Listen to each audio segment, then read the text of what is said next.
La ilaha illa anta subhanaka inni kuntu minadh zalimin.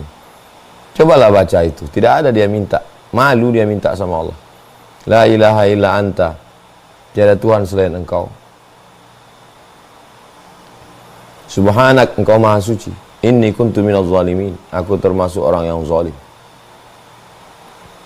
Nabi Ayub alaihissalam enggak ada berdoa ya Allah sembuhkan aku, tidak. Malu dia minta sama Allah. Apa kata dia? Rabbi anni massaniyad durru.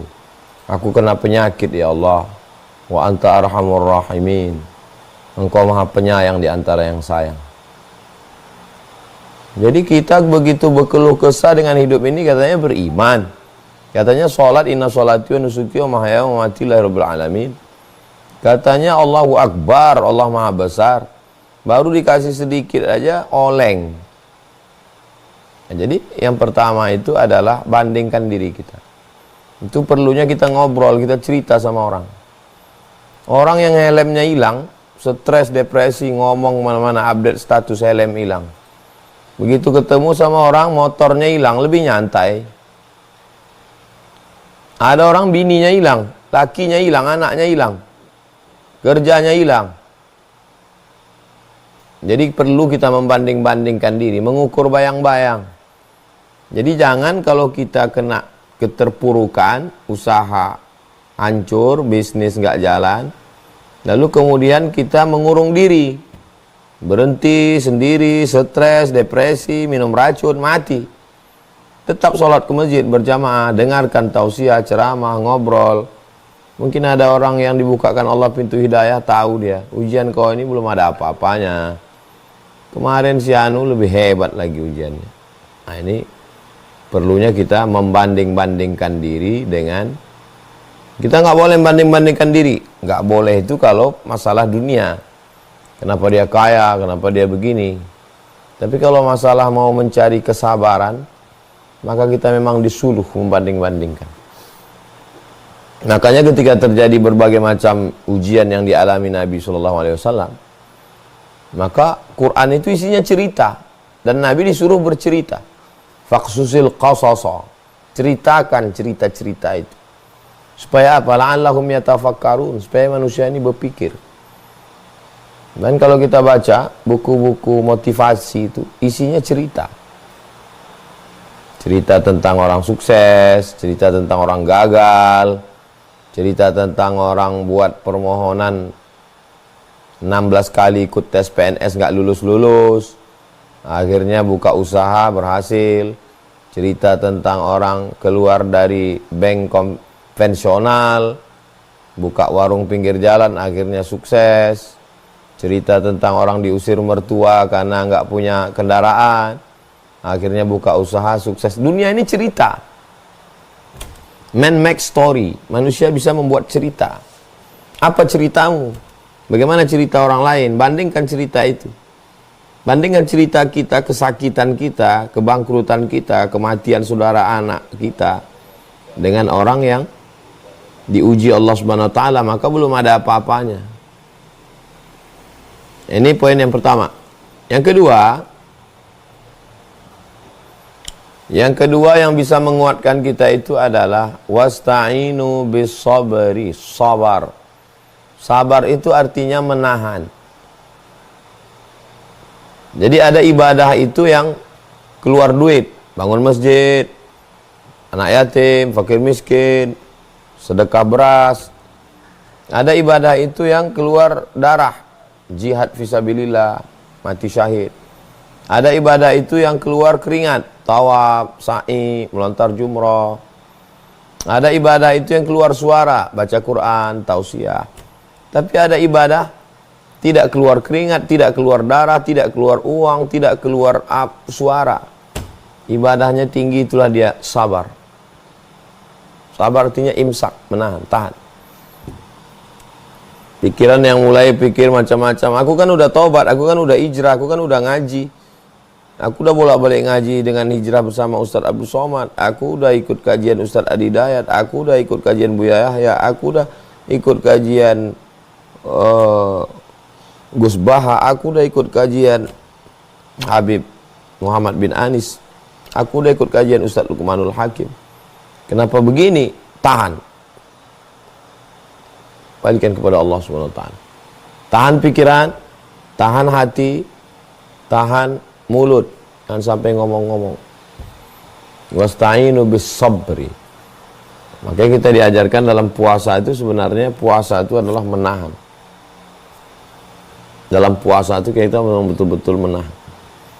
Tahan makan, tahan minum, tahan mata, tahan telinga, tahan lidah, tahan tenggorokan, tahan pikiran, tahan hati. Ini proses latihan.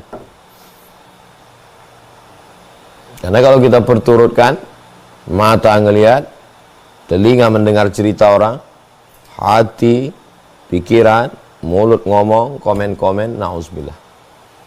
Nah, jadi poin yang kedua adalah menahan. Imsak. Off. Yang ketiga, wassalah, memperbanyak-banyak sholat. Bangun malam sholat tahajud, sholat sunat uduk dulu, sholat sunat taubat, sholat sunat tahajud, sholat sunat hajat, sholat sunat witir. Karena Allah mengatakan wassalah, sholat. Ambil wudhu, sholat. Jadi suatu ketika Abdullah bin Abbas naik unta, tiba-tiba di belakang ada pasukan mengejar. Wahai Abdullah bin Abbas, adikmu meninggal. Langsung dia turun dan dia sholat. Allahu Akbar. Wasta'inu bis sabri wassalah. Sholat. Jadi memang kalau kita terpuruk itu tidak ada jalan lain kecuali berserah diri kepada Allah. Jalannya cuma dua. Fa'alhamaha fujuraha, jahat, lari ke narkoba, mabuk, atau menjadi orang yang dekat diri kepada Allah Subhanahu wa taala. Mabuk pakai narkoba, penghisap ganja, pil anjing gila, memang insya Allah tenang. Mungkin tenang dalam beberapa saat, dosisnya habis itu kambuh lagi, mabuk lagi. Ngobrol-ngobrol sama kawan pun gila-gila semua. Habis itu mabuk lagi. Datang penyakit liver, datang darah tinggi, naik diabetes, naik. Habislah semua, mati dalam keadaan su'ul khatimah. Mau kemana? Memangnya dengan kematian masalah hidup selesai? Mati tidak menyelesaikan masalah. Kalau mati menyelesaikan masalah, cukuplah dengan harakiri, ambil pedang, tusukkan ke jantung, mati, selesai.